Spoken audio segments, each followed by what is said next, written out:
Capítulo 1 As definições. Estar no poder é como ser uma dama. Se tiver que lembrar às pessoas que você não é. Margaret Thatcher. Bom dia, meu companheiro de quarto. Alegremente me disse, ainda na cama, antes mesmo que eu desligasse o despertador. Sou o pastor Lee, de Wisconsin. E você, quem é? John Daly. Prazer em conhecê-lo, Lee. Eu não quis chamá-lo de pastor. É melhor nos vestirmos, se é que vamos à cerimônia das 5:30. Vá em frente. Vou dormir mais um pouquinho. Resmunguei, tentando parecer sonolento. Fique à vontade, parceiro. Vestiu-se e saiu em minutos. Virei de lado, cobri a cabeça com um travesseiro, mas logo descobri que estava bem desperto e sentindo um pouco de culpa. Então, rapidamente, me lavei, me vesti e saí para procurar a capela. Ainda estava escuro e o chão molhado da tempestade que devia ter caído à noite. Eu mal conseguia ver a silhueta do campanário desenhada contra o céu da madrugada no meu caminho para a capela. Uma vez dentro, descobri que a estrutura de madeira velha e hexagonal estava impecavelmente conservada. As paredes eram lindamente adornadas com janelas de vidro colorido, cada uma retratando uma cena diferente. O teto alto, como de uma catedral, se erguia acima das 6 paredes e convergia no centro para formar o campanário. Havia centenas de velas queimando por todo o santuário, espalhando sombras nas paredes e nos vidros coloridos, criando um interessante caleidoscópio de formas e matizes. Do lado oposto à porta de entrada, havia um altar simples constituído de uma pequena mesa de madeira com vários implementos usados durante a missa. Bem em frente ao altar, e formando um semicírculo em torno dele, dispunham-se 3 fileiras de 11 cadeiras simples de madeira, destinada aos 33 frades. Apenas uma das cadeiras com um grande crucifixo entalhado no espaldar tinha braços, reservada para o reitor. Pensei, ao longo de uma das paredes adjacentes ao altar, havia 6 cadeiras dobráveis que eu deduzi serem para o uso dos participantes do retiro. Silenciosamente, me encaminhei para uma das 3 cadeiras vazias e me sentei. Meu relógio marcava 5:25, mas apenas a metade das 39 cadeiras estava ocupada. Num total silêncio, o único som era o tic-tac melódico de um enorme relógio antigo na parte de trás da capela. Os frades vestiam longos hábitos pretos com cordões amarrados na cintura, enquanto os participantes do retiro usavam roupas informais. Às 5:30, todos os assentos estavam ocupados. Quando o enorme relógio começou a bater a meia hora, os frades se levantaram e começaram a cantar uma liturgia, felizmente em inglês.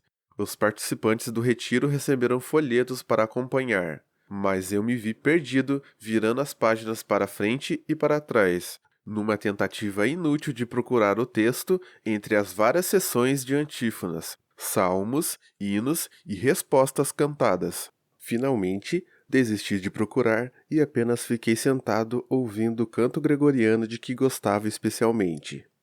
Depois de aproximadamente 20 minutos, a cerimônia terminou tão repentinamente quanto havia começado, e os frades seguiram o reitor para fora da igreja em fila indiana. Olhei para os rostos, tentando distinguir, Lynn Hoffman, qual deles seria. Logo depois da cerimônia religiosa, caminhei em direção a uma pequena biblioteca, bem pertinho da capela. Eu queria fazer uma pesquisa na internet, e um frade velho e extremamente solícito me mostrou como conectar. Havia mais de 1000 itens sobre Leonard Hoffman. Depois de uma hora de busca, encontrei um artigo sobre ele em um número da revista Fortune de 10 anos atrás e o li, fascinado. Lynn Hoffman formara-se em administração de empresas pela faculdade Lake Forest State em 1941.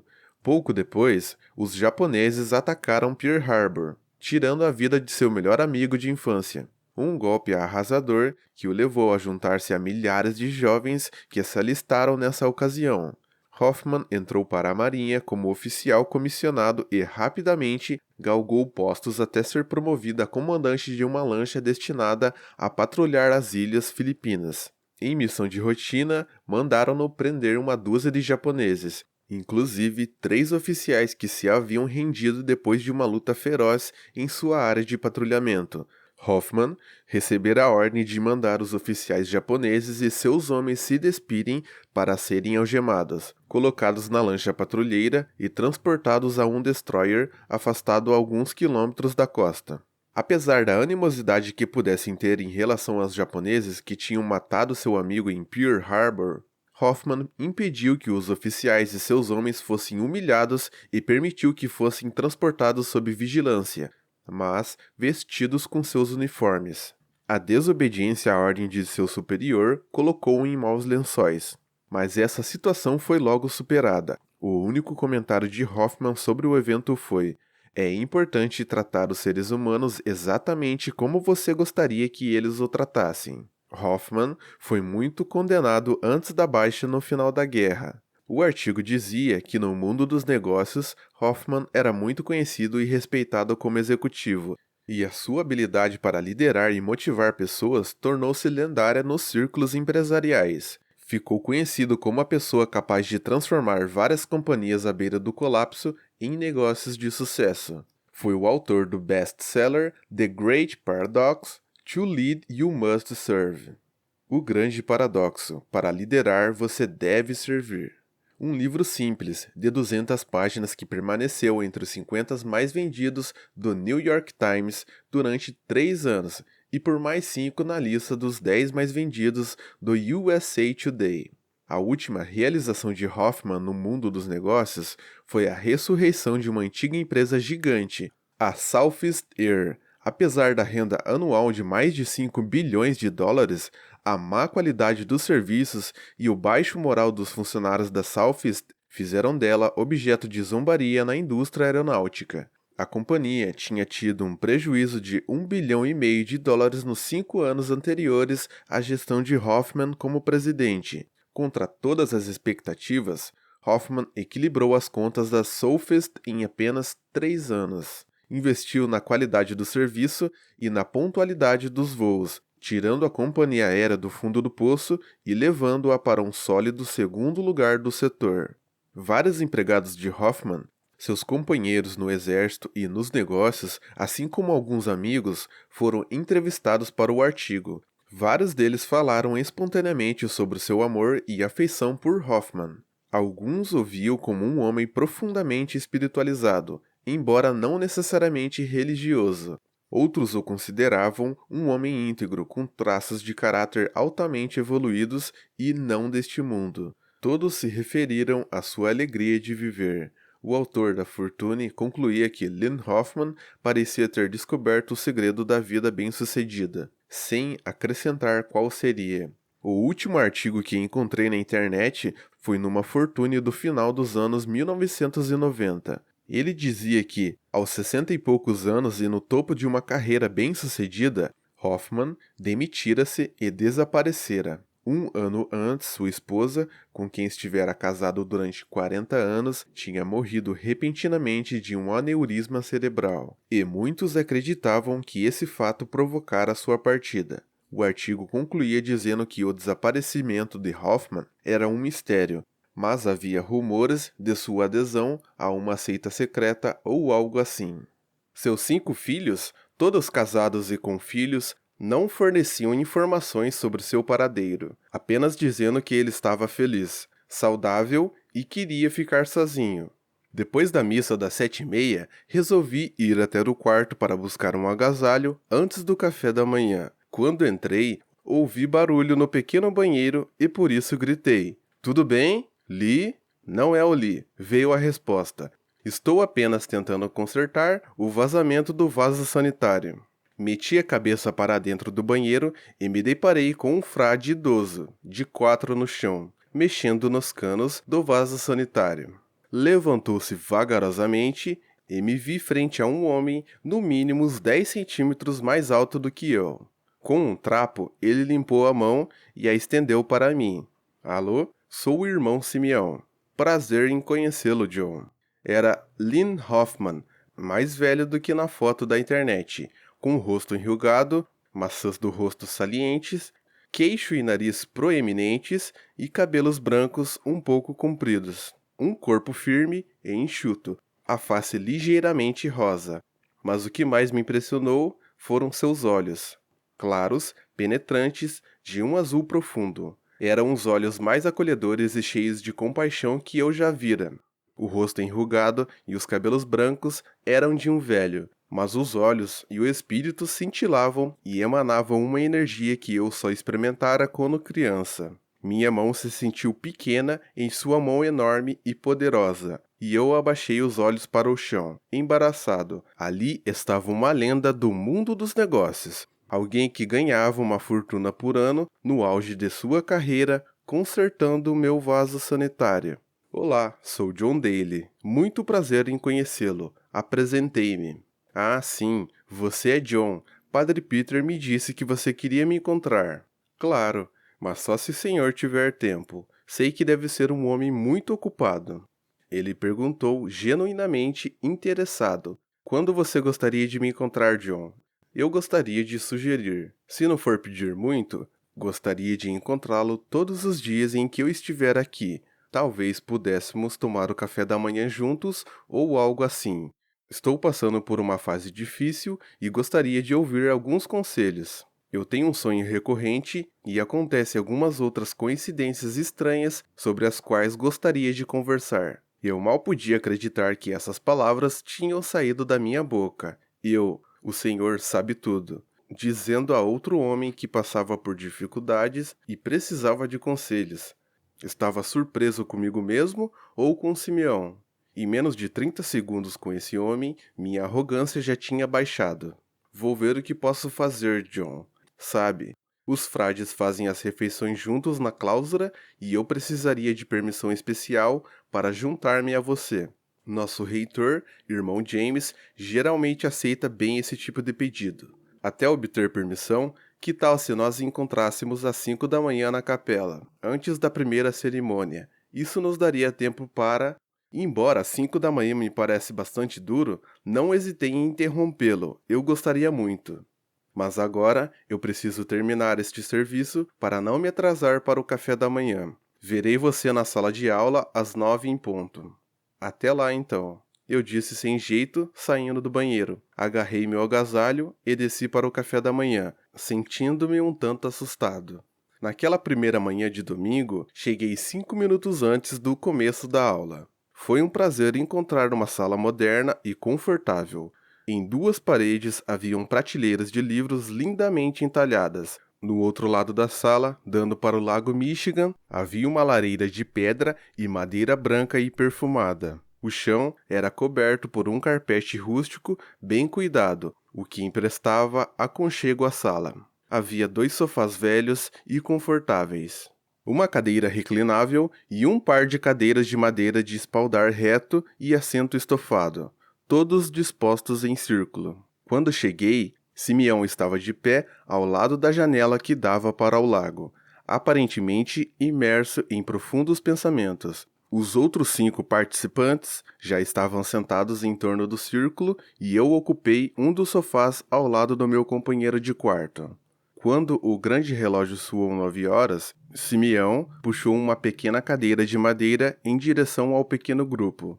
Bom dia, sou o irmão Simeão. Nos próximos 7 dias, terei o privilégio de compartilhar alguns princípios de liderança que mudaram minha vida.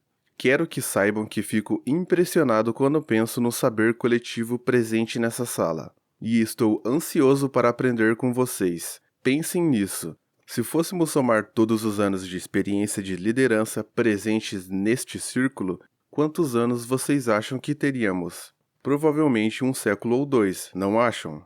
Então aprenderemos um com os outros nesta semana porque, por favor, acreditem, eu não tenho todas as respostas, mas creio firmemente que juntos somos muito mais sábios do que cada um sozinho, e juntos faremos progressos nesta semana. Estão prontos? Polidamente, abanamos a cabeça, mas eu pensava, sim, claro, Lynn Hoffman realmente poderia aprender alguma coisa sobre liderança comigo.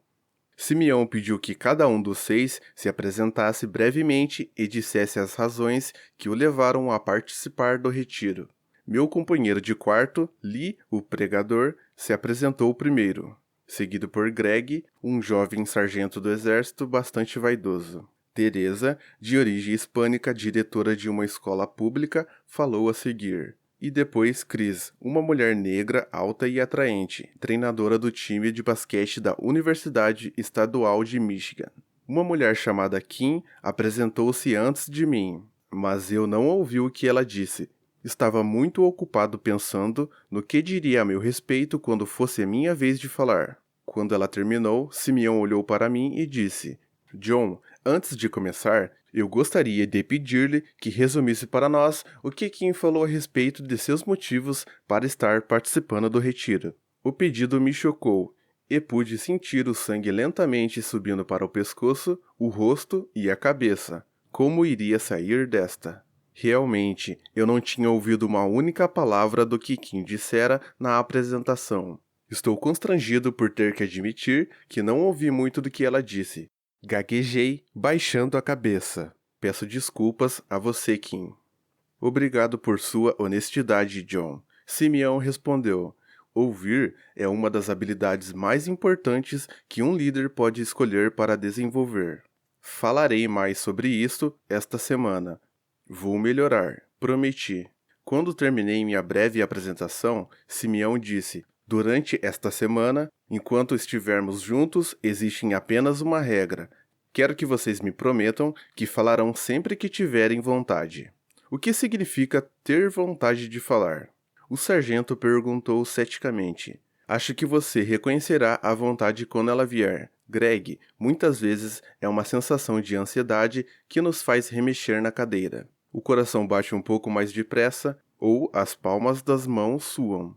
É aquela sensação que você tem uma contribuição a dar. Não tentem negar nem bloquear essa sensação durante essa semana, mesmo quando achar que o grupo pode não querer ouvir o que vocês têm a dizer. Se sentirem vontade de falar, falem. A regra oposta também se aplica. Se não tiverem vontade de falar, talvez seja melhor se absterem, para dar espaço aos outros. Confiem em mim agora, compreendam-me mais tarde. Podemos firmar um acordo?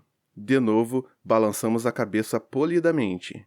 Simeão continuou. Todos vocês têm cargos de liderança e pessoas confiadas aos seus cuidados. Eu gostaria de desafiá-los esta semana a começarem a refletir sobre a terrível responsabilidade que assumiram quando optaram por ser líderes. Isso mesmo, cada um de vocês se comprometeu voluntariamente a ser pai, mãe, esposo ou esposa, chefe, treinador ou treinadora, professor ou professora, ou o que quer que seja. Ninguém forçou a vocês a desempenhar nenhum desses papéis, e vocês estão livres para deixá-los quando quiserem. No local de trabalho, por exemplo, os empregados passam a metade do dia trabalhando e vivendo no ambiente que vocês criam como líderes. Eu me admirava quando estava no mercado de trabalho, ao constatar a forma displicente e até petulante com que os líderes desempenhavam essa responsabilidade. Há muita coisa em jogo e as pessoas contam com vocês. O papel do líder é extremamente exigente. Eu comecei a me sentir desconfortável, jamais pensara muito sobre o impacto que exercia sobre a vida daqueles que liderava. Mas, extremamente exigente? Não tinha certeza disso. Os princípios de liderança que vou compartilhar com vocês não são novos nem foram criados por mim. São tão velhos quanto as escrituras e, no entanto, são novos e revigorantes como o nascer do sol desta manhã. Esses princípios se aplicam a cada um e a todos os papéis de liderança que vocês têm o privilégio de exercer.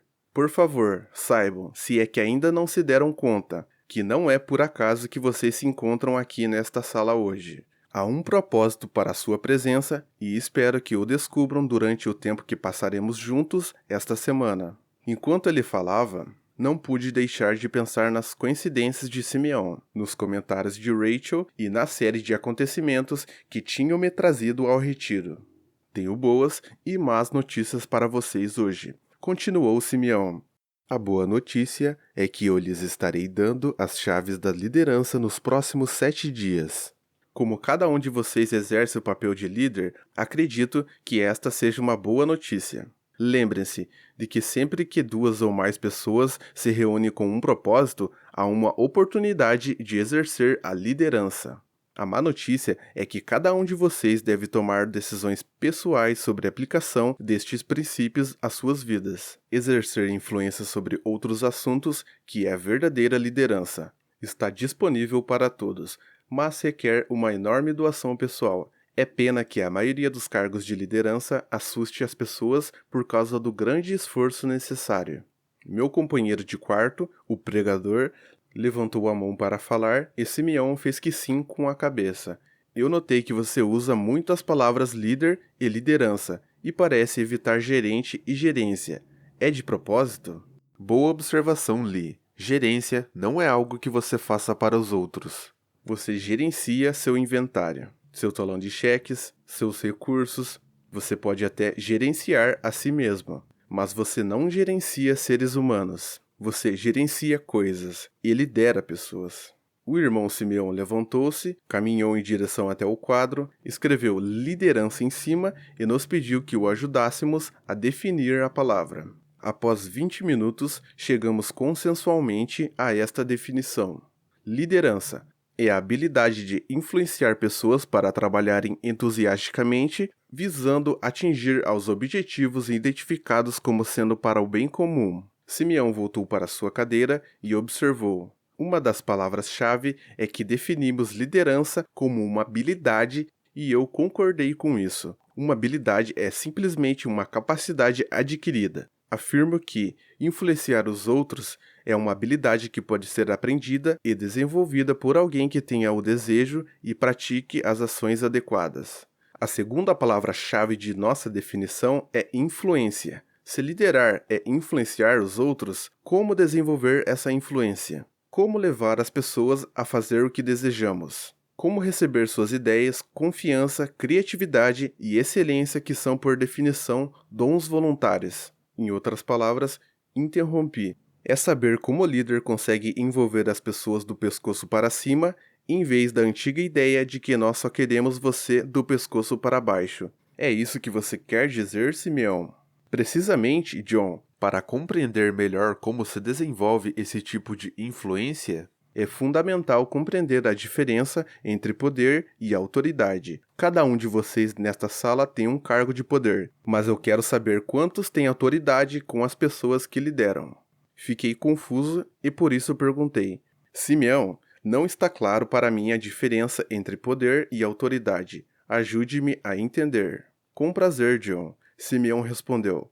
Um dos fundadores da sociologia, Max Weber, escreveu há muitos anos um livro chamado The Theory of Social and Economic Organization, a teoria da organização econômica e social. Neste livro, Weber enunciou as diferenças entre poder e autoridade, e essas definições ainda são amplamente usadas hoje. Vou parafrasear Weber o melhor que puder. Simeão voltou para o quadro e escreveu: Poder é a faculdade de forçar ou coagir alguém a fazer a sua vontade, por causa de sua posição ou força, mesmo que a pessoa preferisse não o fazer. Todos sabemos como é o poder, não é? O mundo está cheio disso. Faça isso ou despedirei você. Faça isso ou bombardearemos você.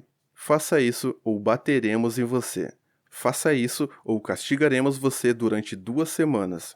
Em palavras simples, faça isso, senão. Todos vocês concordam com essa definição? Todos nós concordamos. Simeão voltou ao quadro e escreveu: Autoridade.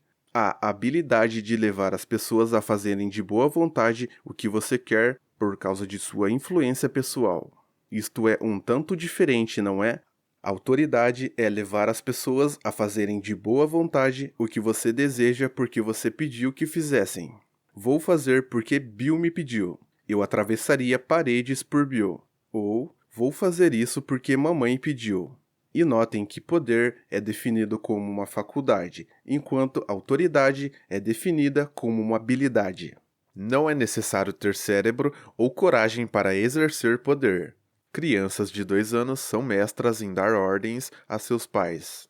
Houve muitos governantes maus e insensatos ao longo da história. Porém, estabelecer autoridade sobre pessoas requer um conjunto especial de habilidades. A treinadora disse: Entendo quando você diz que alguém poderia estar num cargo de poder e não ter autoridade sobre as pessoas. Ou, ao contrário, uma pessoa poderia ter autoridade sobre os outros sem estar numa posição de poder. O objetivo seria então que uma pessoa no poder também tivesse autoridade sobre as pessoas? Esta é uma maneira esplêndida de colocar a questão, Chris. Outro modo de diferenciar poder de autoridade é lembrar que o poder pode ser vendido e comprado, dado e tomado. As pessoas podem ser colocadas em cargos de poder porque são parentes ou amigas de alguém, porque herdam dinheiro ou poder. Isto nunca acontece com a autoridade. A autoridade não pode ser comprada nem vendida, nem dada ou tomada. A autoridade diz respeito a quem você é como pessoa, a seu caráter e a influência que estabelece sobre as pessoas. Isso pode funcionar em casa ou na igreja, mas jamais funcionaria no mundo real, anunciou o sargento. Simeão quase sempre se dirigia às pessoas pelo nome. Vamos ver se isso é realmente verdade, Greg. Em nossas casas, por exemplo, gostaríamos que nossa esposa e filhos respondessem a nosso poder ou a nossa autoridade. A nossa autoridade, obviamente, disse a diretora. Simeão reagiu. Mas por que isso é tão óbvio, Teresa? O poder seria suficiente, não é? Leve o lixo para fora, filho, ou você vai apanhar. É claro que o lixo iria para fora imediatamente. Kim, que só na segunda vez que falou, eu fiquei sabendo que era enfermeira-chefe do centro neonatal do Hospital Providence, no sul do estado. Interrompeu dizendo: Sim, mas por quanto tempo? Logo esse filho crescerá e se rebelará. Exatamente, Kim. Porque o poder corrói os relacionamentos. Você é capaz de obter algum proveito do poder e até realizar coisas, mas com o passar do tempo, ele se torna muito danoso para os relacionamentos. O fenômeno que ocorre frequentemente com os adolescentes, que chamamos de rebelião, é muitas vezes uma relação ao poder que os dominou dentro de suas casas por muito tempo. A mesma coisa acontece com os negócios. A inquietação de um empregado é muitas vezes uma rebelião disfarçada. De repente senti náuseas ao pensar no comportamento de meu filho e no movimento sindicalista lá da fábrica. Claro, Simeão continuou.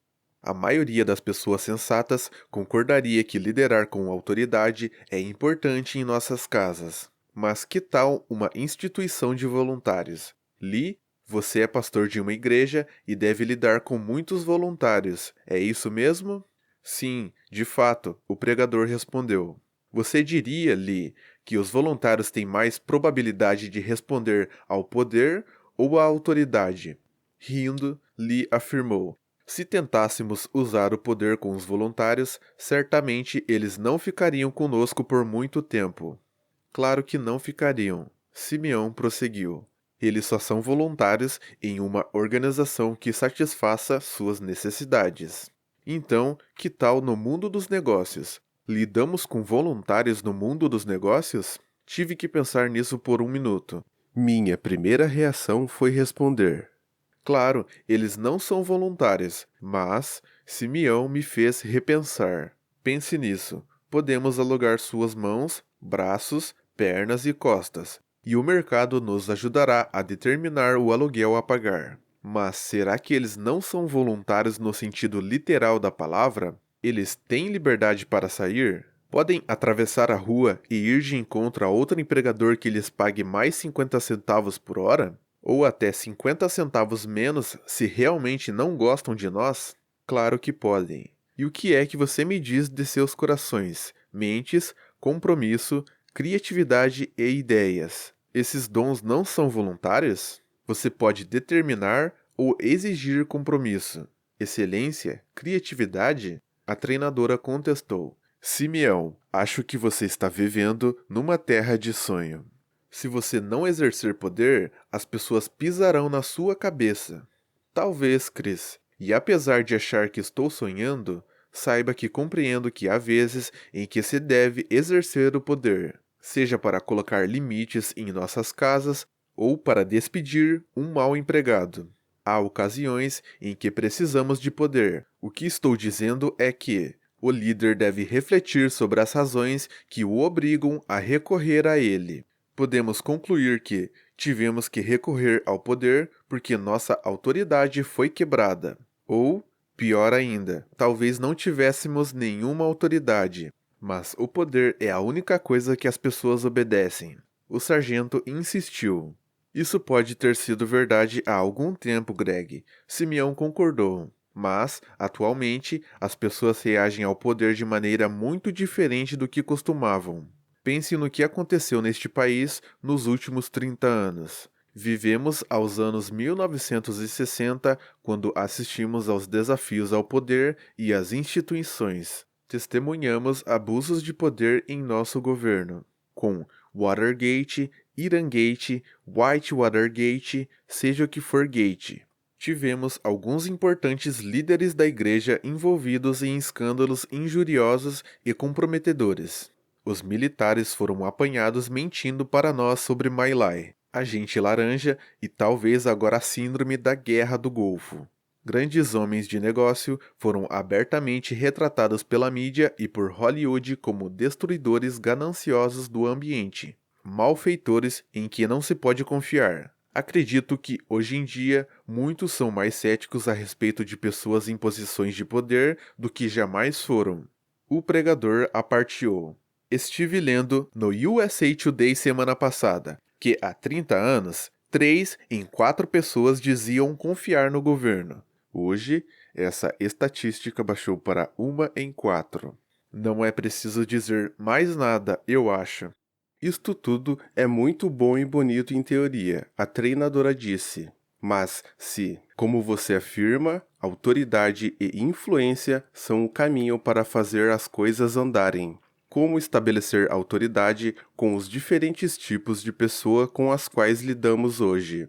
Paciência, Chris, paciência. Simeão respondeu com uma risada. Logo, estaremos cuidando disso. O sargento deu uma olhada no relógio e interrompeu. Simeão, sinto vontade de falar, então, como um bom aluno, farei. Podemos adiar para mais tarde, para que eu possa ir ao banheiro? Fazíamos 3 refeições substanciais por dia.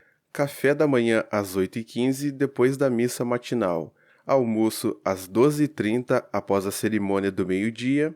E jantar às 6 horas, depois das vésperas da tarde. A comida era preparada de maneira simples e deliciosa, e servida por um frade agradável e muito atencioso chamado Irmão André. Para minha surpresa, consegui participar de cada uma das 5 cerimônias diárias durante minha semana no mosteiro. O dia começava com a cerimônia matinal às 5h30 e terminava às 8h30. Geralmente, as cerimônias duravam de 20 a 30 minutos, cada uma com um ritual ligeiramente diferente dependendo da hora. No princípio, eu achava as cerimônias um tanto monótonas, mas à medida que a semana transcorreu, me surpreendi esperando de fato pela próxima. As cerimônias tinham um dom de me ajudar a concentrar em mim e no dia, e me permitiam ter tempo para refletir, algo que eu não fazia há muitos anos. Meu companheiro de quarto e eu nos dávamos bastante bem. Descobri que Lee era uma pessoa aberta, sem muita pretensão, ao contrário de certos tipos de religiosos que eu conhecera no passado. Embora não passássemos muito tempo juntos, compartilhávamos pensamentos antes de nos recolher no fim do dia. Geralmente, estávamos tão cansados que caíamos logo no sono. Estou convencido de que não podia ter tido um melhor companheiro de quarto. Como era de se esperar, nós 6 participantes do retiro vínhamos de diferentes setores, tendo como denominador comum o cargo de liderança que ocupávamos em nossas respectivas organizações. Todos éramos responsáveis por outras pessoas. O dia se estruturava em torno das 5 cerimônias religiosas, 3 refeições e 4 horas de instrução com pequenos intervalos. Geralmente, passávamos o tempo todo restante lendo, conversando, passeando pelas bonitas imediações ou descendo os 243 degraus para um passeio na praia às margens do lago Michigan. Durante a sessão da tarde, Simeão pediu que escolhêssemos um parceiro. Kim sorriu para mim e me juntei a ela, decidido a ouvir desta vez. Vamos pensar mais um pouco nesta questão de autoridade, ou influência, se preferirem, com os outros. Eu gostaria de que cada um pensasse numa pessoa, viva ou morta, que excedeu autoridade sobre vocês, da forma como definimos autoridade hoje cedo. Pode ser um professor, um treinador, um pai, um cônjuge, chefe, não importa. Pensem em alguém que teve ou tem autoridade sobre suas vidas. Alguém por quem vocês atravessariam paredes. Imediatamente pensei em minha mãe, que falecera havia 10 anos. Agora, com o parceiro, Simeão continuou. Eu gostaria que vocês listassem as qualidades de caráter que essa pessoa possuía ou possui. Simplesmente escrevam essas qualidades como se fossem uma lista de compras e juntem suas duas listas. Então, reduzam a lista para 3 a 5 qualidades que consideram essenciais para o desenvolvimento da autoridade com pessoas, baseada em sua experiência de vida. Para mim, o exercício foi fácil porque minha mãe teve enorme influência em minha vida e eu gostaria de fazer mais do que atravessar paredes por ela, se pudesse. Rapidamente escrevi: paciente, responsável, bondosa, cuidadosa, confiável. E passei a folha para Kim. Eu me surpreendi ao descobrir que a lista de Kim era muito parecida com a minha. Ela escolhera uma antiga professora do ensino médio que causara grande impacto em sua vida. Simeão foi para o quadro e pediu a lista de cada grupo. De novo fiquei assombrado com a semelhança das listas. As principais respostas foram: honestidade, confiabilidade, bom exemplo, cuidado, compromisso, bom ouvinte, conquistava a confiança das pessoas, tratava as pessoas com respeito, encorajava as pessoas, atitude positiva e entusiástica, gostava das pessoas. Simeão deixou o quadro enfatizando: excelente lista, excelente lista. Voltaremos à lista mais tarde, durante a semana, e a compararemos com outra lista que a maioria de vocês reconhecerá. Por ora, tenho 2 perguntas sobre a lista. Minha primeira pergunta é esta: destas qualidades de caráter que vocês consideram essenciais para liderar com autoridade, quais são aquelas com que nós nascemos? Passamos alguns minutos estudando o quadro antes que Kim respondesse com um simples nenhuma delas. O sargento retrucou: não estou seguro. Uma atitude positiva, entusiástica e compreensiva provavelmente é algo com que você nasce. Eu nunca fui um sujeito desse tipo e nem gostaria de ser. Ah, não? Talvez você pudesse ser esse tipo de sujeito se eu lhe desse um bônus de $25.000. O pregador retrucou: o que você quer dizer com isso, pregador? O sargento reagiu: suponha que eu lhe dissesse que pagaria $25.000 se nos próximos 6 meses você tivesse com suas tropas uma atitude mais positiva, entusiástica e compreensiva. Vou lhe fazer uma pergunta, Greg. No fim dos 6 meses, você não teria suas tropas puxando o seu saco? Entre sorrisos silenciosos, o sargento abaixou a cabeça falando: entendi o que você quis dizer, pregador. Simeão salvou Greg. Todas as qualidades que vocês listaram são comportamentos, e comportamento é escolha. Minha segunda pergunta é: quantas dessas 10 qualidades desses comportamentos vocês exibem em suas vidas no momento? Todos, respondeu a diretora. De certa forma, exibimos todos, alguns melhor do que os outros e alguns talvez precariamente. Eu poderia ser a pior ouvinte do mundo, mas sou forçada a ouvir em certas ocasiões. Eu poderia ser uma pessoa desonesta, mas sou honesta ao lidar com minha família. Maravilhoso, Teresa. Simeão disse com um sorriso. Esses traços muitas vezes são desenvolvidos cedo na família e tornam-se comportamentos habituais. Alguns de nossos hábitos, nossos traços característicos, continuam a evoluir e amadurecer em altos níveis, enquanto outros mudam pouco a partir da adolescência. O desafio do líder é escolher os traços de caráter que precisam ser trabalhados e aplicar-lhes o bônus de $25.000 de Lee. Desafiar-nos para mudar nossos hábitos, nosso caráter, nossa natureza, isso requer uma escolha e muito esforço. A pessoa não pode mudar sua natureza, interveio o sargento num tom de desafio. Fique ligado, Greg, vem mais coisas por aí, respondeu Simeão com uma piscada de olho. Após o intervalo do meio da tarde, passamos o resto do dia discutindo a importância dos relacionamentos. Simeão começou. Em palavras simples, liderar é conseguir que as coisas sejam feitas através das pessoas. Ao trabalhar com pessoas e conseguir que as coisas se façam através delas, sempre haverá duas dinâmicas em jogo: a tarefa e o relacionamento. É comum o líder perder o equilíbrio, se concentrando apenas em uma das dinâmicas em detrimento da outra. Por exemplo, se nos concentrarmos somente em ter a tarefa realizada e não no relacionamento, quais são os sintomas que podem surgir? Ah, isso é fácil, a enfermeira respondeu. Em nosso hospital, basta observar quais são os chefes que têm maior rotatividade em seu departamento. Isso mostra que ninguém quer trabalhar com aquela pessoa.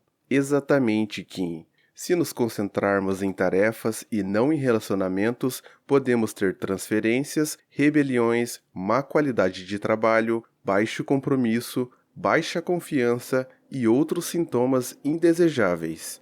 Sim, fiquei surpreso em me abrir. Recentemente, houve um movimento sindicalista na minha empresa porque provavelmente estávamos muito concentrados na tarefa. Eu me concentrei nos resultados e descuidei-me do relacionamento, o que gerou muita insatisfação entre os empregados. Mas a tarefa é importante, o sargento aparteou. Nenhum trabalho se sustenta se a tarefa não for executada.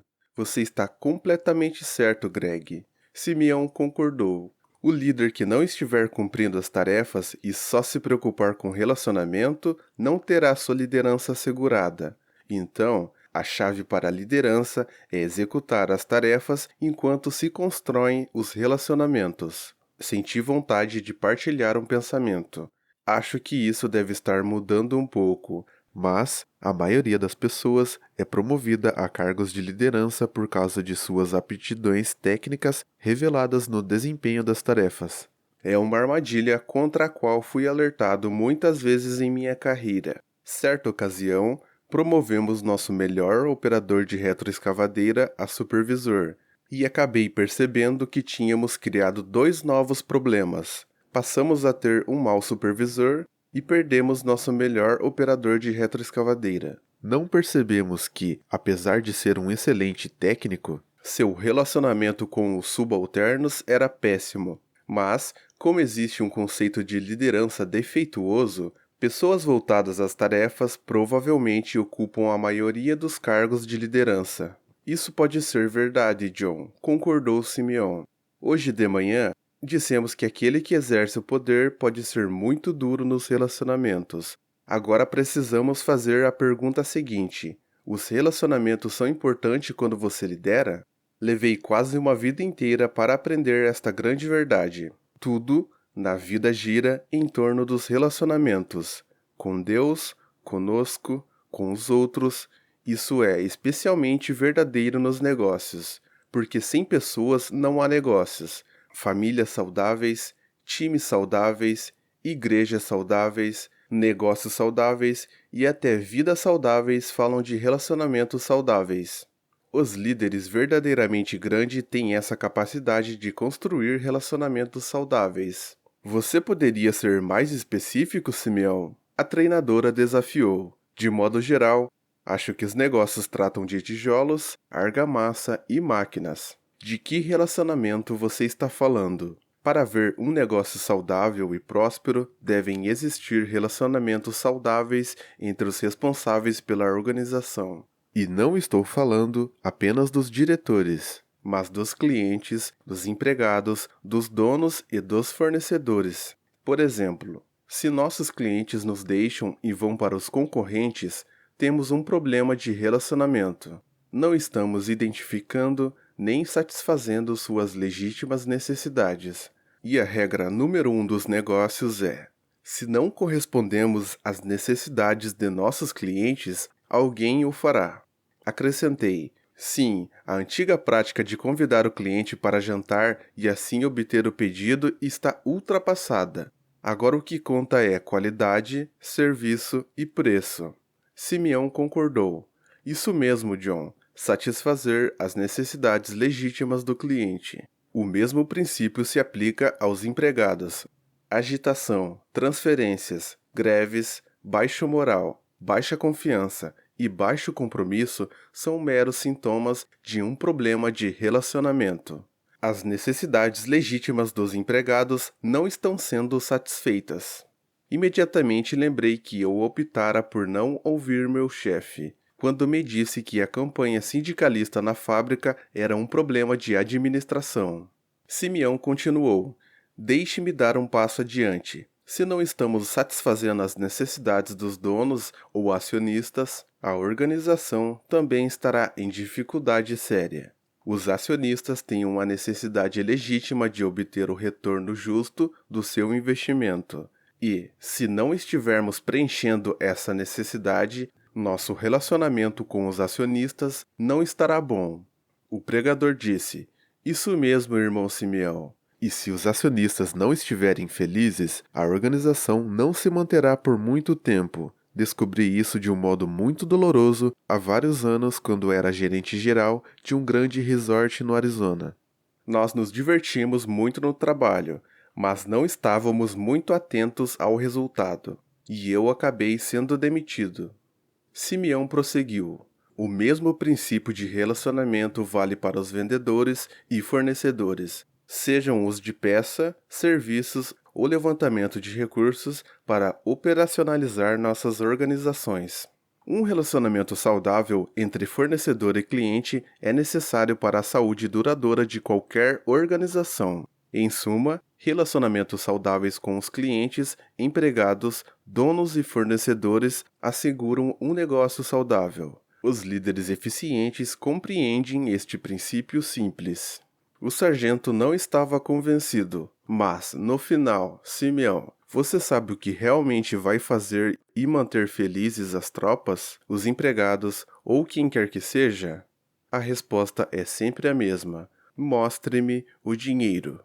Claro, o dinheiro é importante, Greg.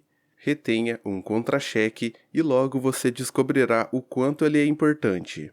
Entretanto, as pesquisas feitas neste país durante décadas sobre o que as pessoas mais esperam de suas organizações mostraram sempre o dinheiro no quarto ou quinto lugar da lista. O tratamento digno e respeitoso, a capacidade de contribuir para o sucesso da organização, o sentimento de participação sempre apareceram acima do dinheiro.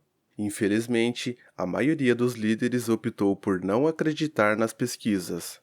O pregador que estava inquieto na cadeira finalmente disse: pensem na instituição do casamento neste país. Aproximadamente metade dessas parceiras que poderiam ser chamadas de organizações fracassa. Sabem qual é a principal razão que as pessoas alegam para este fracasso?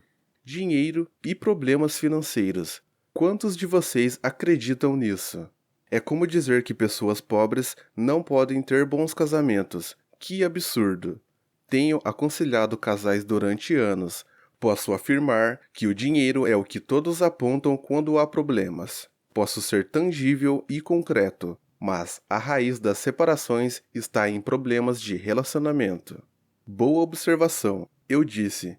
Durante um recente movimento sindicalista em nossa fábrica, todos me diziam que a principal questão era o dinheiro, e eu me convenci disso. Mas o grande consultor especialista em sindicalismo que contratamos para nos ajudar me garantia que a questão não era dinheiro. Ele insistia que se tratava de um problema de relacionamento, mas eu não acreditava. Talvez ele estivesse certo. A diretora perguntou: Simeão, eu concordo quando você diz que os relacionamentos são muito importantes nas organizações e na vida. Qual é, então, o ingrediente mais importante num relacionamento bem-sucedido? Que bom que você perguntou, Teresa. Simeão respondeu prontamente. A resposta é simples: confiança. Sem confiança, é difícil, se não impossível, conservar um bom relacionamento. A confiança é a cola que gruda os relacionamentos. Se vocês não tiverem certeza disso, perguntem-se: quantos relacionamentos bons vocês têm com as pessoas em quem não confiam? Vocês querem jantar com essas pessoas no fim de semana? Sem níveis básicos de confiança, os casamentos se desfazem, as famílias se dissolvem, as organizações tombam e os países desmoronam. E a confiança vem do fato de uma pessoa ser confiável. Falaremos mais sobre isso no correr da semana. Tenho certeza de que discutimos muito mais naquela primeira aula, naquele primeiro domingo de outubro. Mas estes são os principais pontos de que me lembro. Tive tantos pensamentos e passei por tantas emoções ao mesmo tempo que senti dificuldade em prestar atenção no fim do dia. Continuei pensando nas minhas responsabilidades como chefe, pai, marido, treinador. Pensar nela e na forma como eu exercia poder e liderança me deixou meio desarvorado. Eu me senti deprimido e totalmente exausto quando caí na cama aquela noite.